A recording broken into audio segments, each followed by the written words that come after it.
جس طریقے سے وہاں پر معاشرے کو یرغمال کر کے اہل بیت کے خلاف ایک مہم چلائی جاتی تھی، مدینہ منورہ میں امام حسین رضی اللہ تعالیٰ عنہ کے گھر کو جلایا گیا، پورا مدینہ کھڑا ہوا تھا۔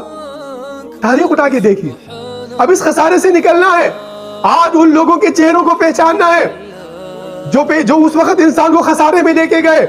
آج یہ لوگ جو مہم چلا رہے ہیں، مسلمانوں میں کفر کی جو مہم چلا رہے ہیں، کافر کا جو نعرے لگا رہے ہیں، اسلام کو جو تقسیم کر رہے ہیں، جو انسانیت کو خسارے میں لے کے جا رہے ہیں، یا ایھا الذین آمنوا اے مومنو والذین آمنوا ایمان والو وعملوا الصالحات، اب آپ انہیں صالح عمل کرنا ہے۔ اور صالح عمل کیا ہے؟ وہ قربانی ہے امام حسین رضی اللہ تعالیٰ عنہ، جو اپنی صلاحیت ہے وہ کس طرح اپنے دین پہ لگانی ہے، جسے میں نے پہلے عرض کیا تھا نا،